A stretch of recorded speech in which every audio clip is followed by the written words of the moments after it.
දලාලි ඒකක් දාන්න.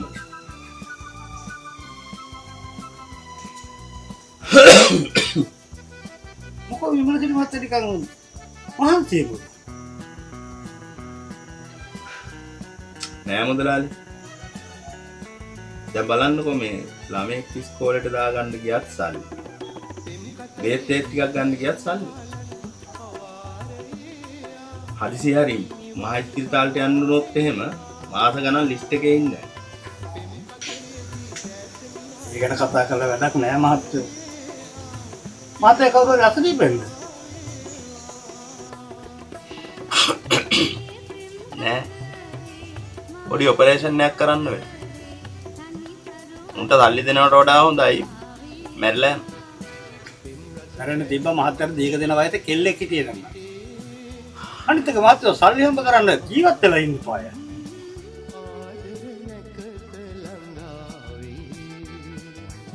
උඹලා මතක තියාගන්න මිස්ටර්. මේ සෙල්ලම් කරන්න හදන්නේ මාරයා එක්ක.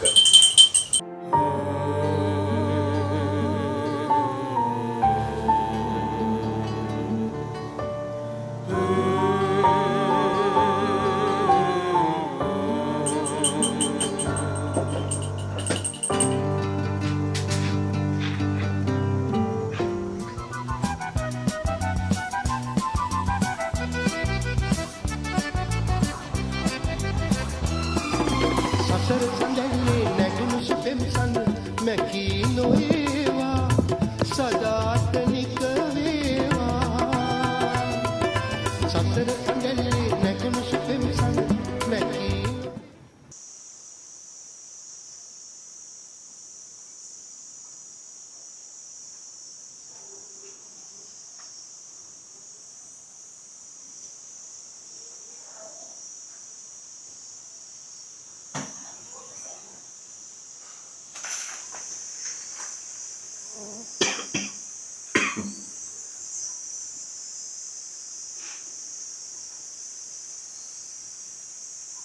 කල්පනා කරන එක නවත්තලා කාලේ හිටියොත් හොඳ නැද්ද?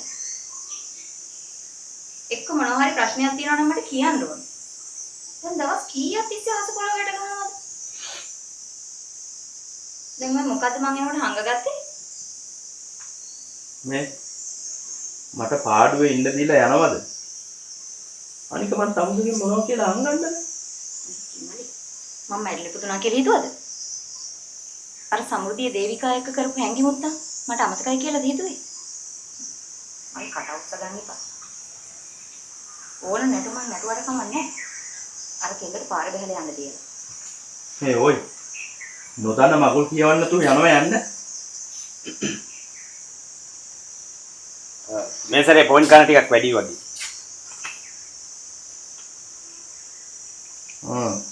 ටිකක් වැඩි වගේ.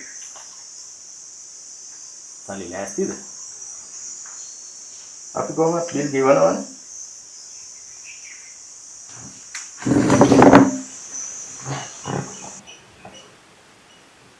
මං ඇහුවේ සල්ලි ලෑස්තිද කියලා.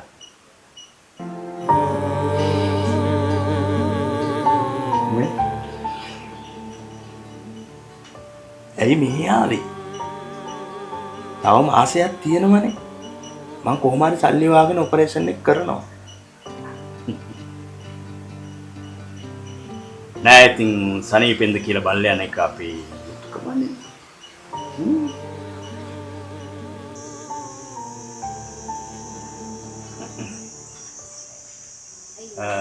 ඉක්මනින් ගෙවන්න වෙයි නැත්තම් ඩිස්කනෙක්ට් කරයි. ඒක තමුන් වදයක් කරගන්න ඕනේ නැහැ. අපි ඒක ගෙවලා දාන්න.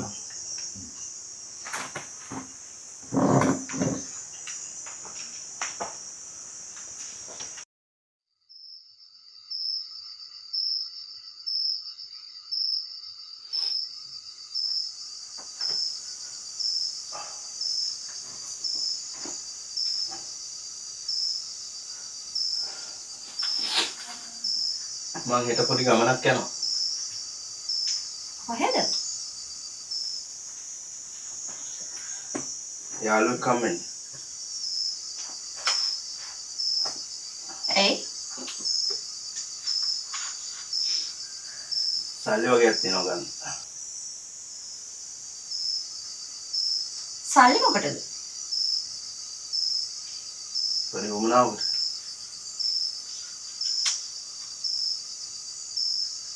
පොඩි උමනාවකට කියන්නේ?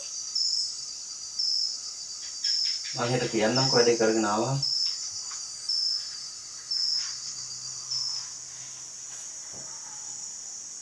නෑ මෙතන කලර්ස් කීපයක්ම තියෙනවා. ඔයා කැමති රතු පාට නේද? ඔව්. අයියා මේක කීයක් වගේ වෙයිද? හරි ඒක ඔයාලට බලන්න ඕන අපේ ෂෝරූම් එකට එන්න. මෙතන මගේ නම්බර් එක තියෙනවා. කෝල් එකක් දාලා එන්නකෝ. මම ඉන්න ෂෝරූම් එකේ. ඔයද කෝල් එකක් දෙන්න. අයියේ මේකේ වාරිකේ කීයක් වගේ වෙයිද? ඔය ඉතින් වාරික ගෙවන්න මොනවද? හස්බන්ඩ් කියන්නකෝ. අරන් දෙන්නේ.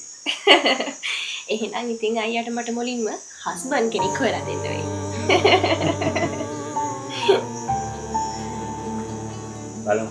එහෙමනත් ඔයා එන්න ෂෝරූම් ඈ. හා තාත්තේ මේ දවස්වල මේ අයලයි කම්පැනි බයිසිකල් ගෙවන්න දෙනවලු පොලියක් නැතුව. වටිනවා. මොකද මේ දවස්වල ඉතින් මිනිස්සුන්ට බොහොම අමාරු කාලයක් නේ.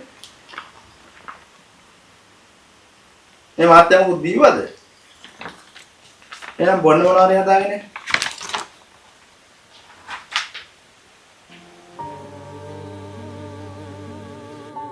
මේ මාත්‍යෝ මට තව සති 3ක් තියෙනවා. ඊට කලින් මේරින් ගන්න ලැජ්ජ නැද්ද? මං හිතුවේ මිනිස්සුන්ට විතරයි ලැජ්ජ නැත්තේ කියලා. පවුනුදී යනවා යන්න. යනවා වයි.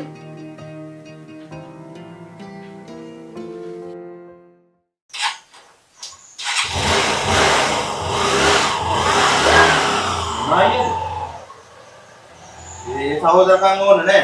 ඔය මිනිහා යන්න ගියේ තා බයිසිකලයක් තියනවා විකුණන්න කියලා.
වයි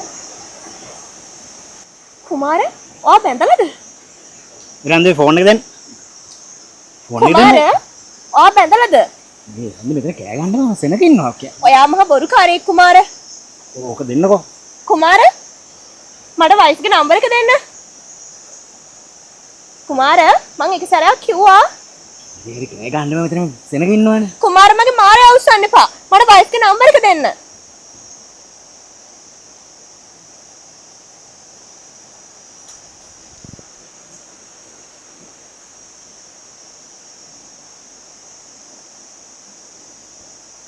මම බලා ගන්නම්කෝ.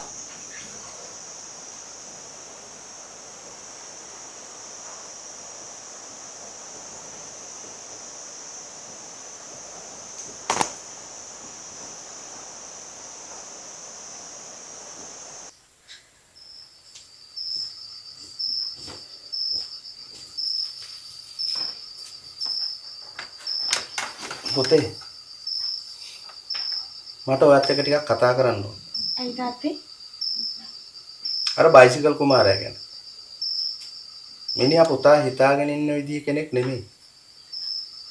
මිනිහා අමනුස්සයෙක්. මම දන්නවා තාත්තේ. තවදුරටත් මට මේ මිනිස්සුත් එක්ක කිසිම සම්බන්ධයක් නැහැ. ඒක හොඳයි. මොනවද මේ ගෙදර කියවන අපබ්‍රංශ? මේ මිනිස්සුන්ට මොනව වෙනවද?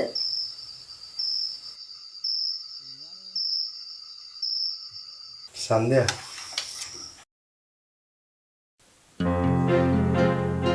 හිතුවට වඩා ටිකක් බරපතලයි. මේ වාර්තාවල හැටියට නම් තව මාසයක් යන කලින් මිස්ටර්ට මේ ඔපරේෂන් එක කරන්න වෙනවා. මට තේරෙනවා මිස්ටර්ට ලක්ෂ 15ක් කියන්නේ මේ වෙලාවේ ලොකු ගාණක්. මේ මගේ ගාස්තුවත් හොඳටම අඩු කරලා. මේ ගාන හොයන්න නම් ලොකු කාලයක් යයි ડોක්ටර්. අපිට බැරි වෙයිද සිංහල වෙදකමක්වත් කරන්න ડોක්ටර්? ඒක මිස්ටර් කැමැත්ත. ඒත් හොඳට මතක තියාගන්න මිස්ටර් මේ සෙල්ලම් කරන්නේ මාරයත් එක්ක කියලා.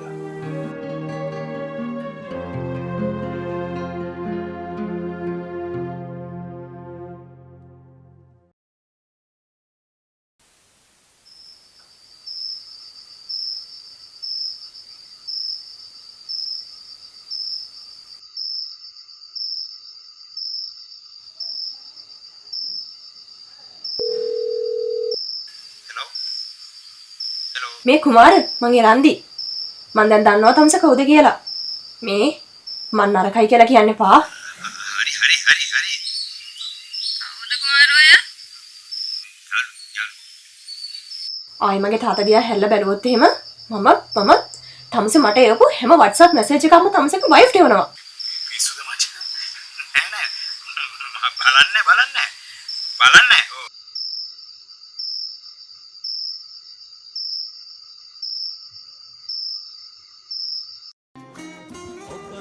උපරිදෙන්නකට දින දුන්නද ඒකට මහත්තයා? මොන දිනද මුදලාලි? මේ සැරේ රිපෝට් බලලා කියනවා කිසිම අවුලක් නැහැලු. පෞගේ වතාවේ රිපෝට් එකේ මොකක් හරි අවුලක් වෙන්න ඇතිලු කියනවා.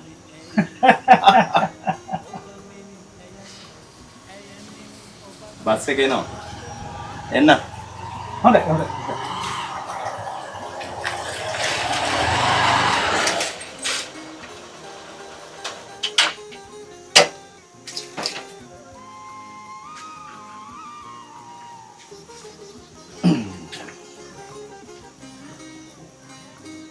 අපි රිපෝට් බලන්න නැති හින්දා හොඳයි. නැත්නම් අපි කොහොමද දන්නේ මොන ලෙඩේ තියෙනවද කියලා.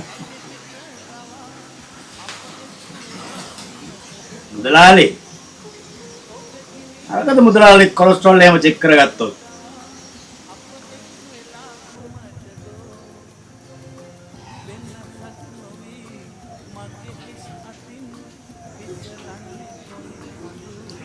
අයියේ අයියට තේ ටිකක් හදන්නද? රිදවන්නේ පලිගන්නේ ඇයි ඔබ මෙන් ඇයමින් ඔබත් මට මාගේ ඇස් දෙක වගේ